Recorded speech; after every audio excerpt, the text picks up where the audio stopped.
Hi everybody, welcome to or back to my channel. My name is Christina and I garden in Chicago, Illinois, which is zone 5B/6A.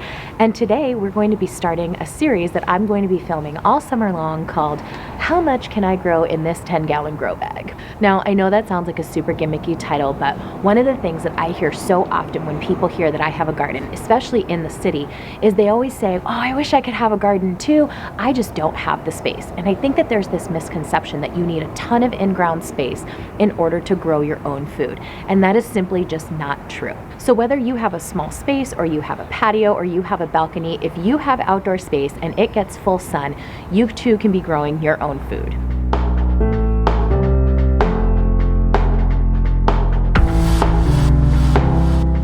Now, when I say full sun, what I mean is an area that's getting at least 6 hours of sunlight every single day. So obviously, the more sun that you get, the better it is. But if you have a minimum of 6 hours of full direct sun throughout the day and you have an outdoor space, you can be growing your own food as well. So if you don't have any in-ground space or you just want to kind of expand the area of the garden that you have, a really great option for that is a grow bag. And a grow bag looks like this, and these are really, really awesome. They are super inexpensive. They're very sturdy. They allow for adequate drainage, and they also fold up really small and really compact for storage over the winter. So rather than having a whole bunch of bulky pots that you have to deal with all the time, you can just fold these up. You can keep them in a closet. I keep them in my garage on a shelf. So grow bags are an excellent, excellent option for the home gardener. They also range from about, I don't know, I would say like $6 on the low end up to about $20 on the high end, maybe $25. The 10-gallon grow bag that we're going to be using in this video was about $8.95 at my local garden center. So I just feel like these are a really awesome, affordable option for the home gardener. So back in January, I planted some garlic in this grow bag with the intention of harvesting it early on in the spring as green garlic. Now, if you've been following my channel for any amount of time, you've probably heard me talk about green garlic. You're probably sick of hearing me say it, but I love green garlic. I think that it is a springtime treat that not a lot of people know about and not a lot of people plan for. What it is, very quickly, is it is just young garlic. It is garlic that has not grown to its full maturity yet. It looks like a giant scallion, and you use it anywhere that you could use something like a scallion or garlic. It has a much milder garlic flavor, and it's really exciting to grow because you usually will harvest it around like the end of April or the beginning of May. So it truly is one of the first things that come out of your garden. Okay, so taking you down a little bit closer to show you what's going on in this grow bag here.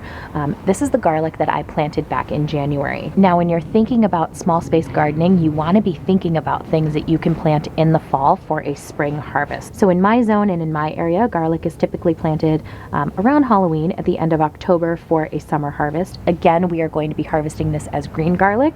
So we're going to be getting this out of this grow bag probably within the next 4 to 6 weeks. Today, we're also going to be planting up some snap peas. I think that this is also a really, really awesome springtime treat that a lot of gardeners seem to have some trouble with. And I think that the reason is because they plant them too late. You need to get your peas in the ground super early. They do not like heat, any kind of heat, and they're done. So that's, I think, kind of the biggest thing with peas is just getting the timing right. So today is March 26th, and we're going to be getting those in the ground today. And they should take about 7 to 10 days to germinate, and then it says about 60 days to come to maturity. So probably should be harvesting peas roughly about like the beginning of June. So back here is where I'm going to be planting my peas, and then they will be growing up this trellis. So peas you can plant really close together. You can plant them about 1 to 1.5 inches apart. So they're a really great crop for a small area. So what I'm going to do is I'm just going to lay these out, and then I'm just going to push them down into the soil about an inch. We'll cover them up and we'll give them a water, and then we will wait. They will probably take about 7 to 10 days to germinate because it is a little bit colder, but we should have peas growing here within the next couple of weeks. So when you're considering small space gardening, you don't want to just think about your ground space. You also want to think about your vertical space. There are a lot of plants that will grow on a trellis that will grow up. So these are going to be anything that's going to be vining. So it's going to be things like snap peas, cucamelons, pole beans, nasturtium, even flowers like morning glories would do really well on a trellis like this. For purposes of this video, I want to show the variety of things that you can grow in a small space. And so we're going to be focusing on things with a quick turnaround. time. So as I mentioned before, the green garlic usually will be harvested around the end of April, kind of beginning of May. So we're looking at probably within the next 4 to 6 weeks, I'm going to be getting the green garlic out of there. And I think I'm going to replace it with something super fast growing. And one of the fastest crops that you can turn around in the garden is a radish. So radish from seed to harvest is about 30 days. 30 days literally from the point that you're putting that radish in the ground to when you can harvest it. The other thing I really like about radishes is not only can you eat the root, but you can also eat the leaves. So it's kind of a two for one vegetable. Another cooler weather loving crop is spinach. So from seed to harvest with spinach, you're looking at about 55 days. The thing about greens that's really, really cool is you don't have to wait to harvest them at full maturity. You can probably start harvesting this after about 20-25 days as baby spinach, and it will just continue to grow the more that you continue to harvest it.